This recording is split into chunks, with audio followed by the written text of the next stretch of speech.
Hello, I'm Evan Nolan, the president and co-founder of the United States Athletics Hall of Fame. Here's another returning nominee for our class of 2024. Considered by many to be the greatest boxer in the 1980s, Ray Charles Leonard, much better known by his moniker of Sugar Ray Leonard, was born in Wilmington, North Carolina in May of 1956. And yes, he was named after his mother's favorite singer, Ray Charles. Now, when he was 3, his family moved just outside of Washington, D.C. to Palmer Park, Maryland. There, his older brother Roger would convince Community Center to set up a boxing program. And Roger, every time he won a fight, would come home with trophies to show off to his younger brother Ray, trying to get him involved in boxing. Ray took to it pretty well. He started boxing when he was 13, and by the time he was 16, he was competing in the Eastern U.S. Olympic trials. Now, he had to be actually 17 to enter the trials. Leonard just lied about his age, and he did pretty well.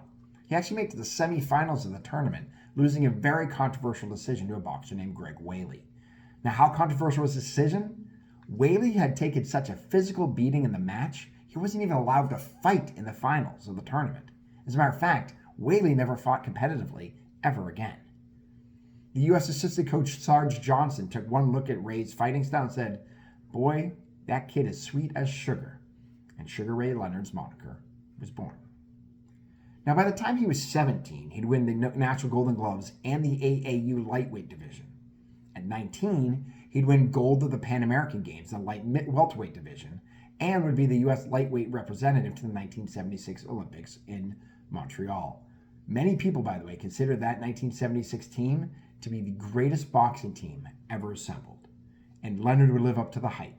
He'd win all 6 of his matches by unanimous decision and take home the gold. He turned pro after the Olympics, completing his amateur career with a record of 165 wins and 5 losses with 75 knockouts. His pro career would start with an even more impressive record, and by 1979, Leonard would take his first belt, knocking out Pete Ranzani for the NABF Welterweight Championship, which would bring his career record at the time to 24-0. He'd take the WBC welterweight title later that year in an epic 15-round TKO versus Wilfred Benitez.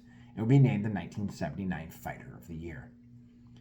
1980, though, would be the year of Leonard and Roberto Duran. In June, Leonard and Duran would fight in the Brawl in Montreal, which Duran, who had come into the fight with a 71-1 career record, and was considered by many to be the best pound-for-pound fighter in boxing, just took it to Leonard.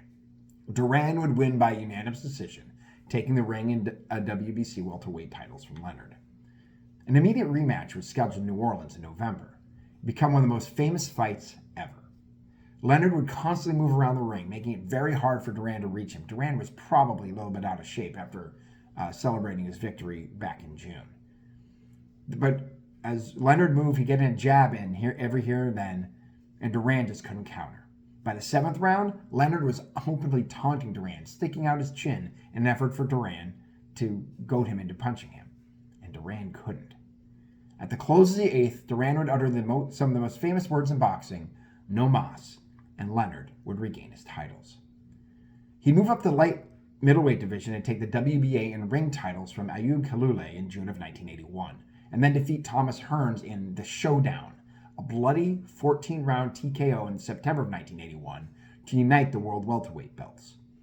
He'd also take the WBC middleweight title in 1987 by defeating Marvelous Marvin Hagler, and the WBC light heavyweight and super middleweight titles by defeating Denny Lalonde in 1988.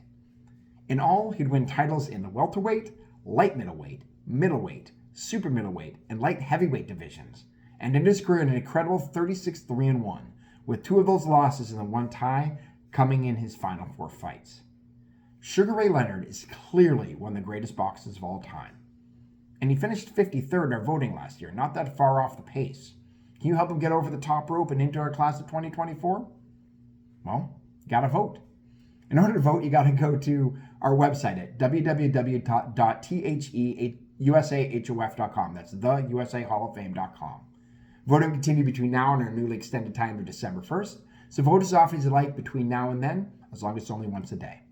I'll be back soon with another nominee, but until then, take care.